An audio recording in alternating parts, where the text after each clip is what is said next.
ওজন বাড়ানোর প্রধান 20টি খাদ্য।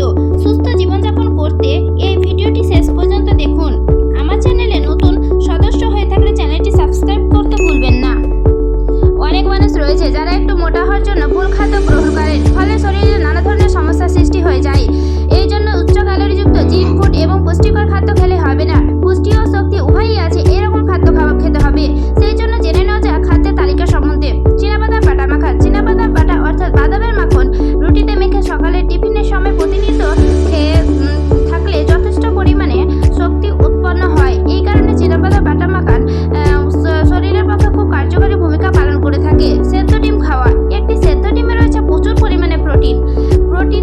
3 রকমের ভিটামিনও আছে। এই ভিটামিনগুলোর মধ্যে রয়েছে vitamin A, vitamin D, vitamin E.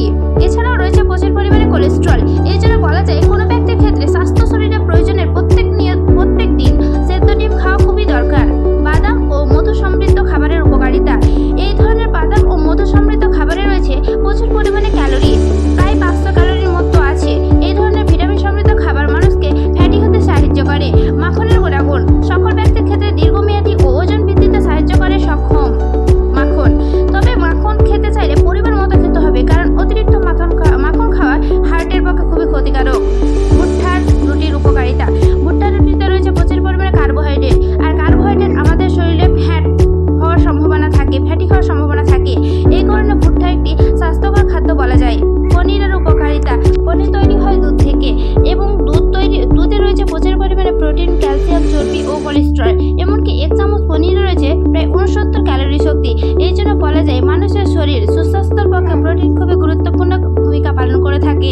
ফলের জুস। মানুষের শরীরের পক্ষে ফল বা ফলের জুস হলো গুরুত্বপূর্ণ উপাদান। ওজন বাড়াতে ও পুষ্টিকর উপাদান রয়েছে ফলের রসে।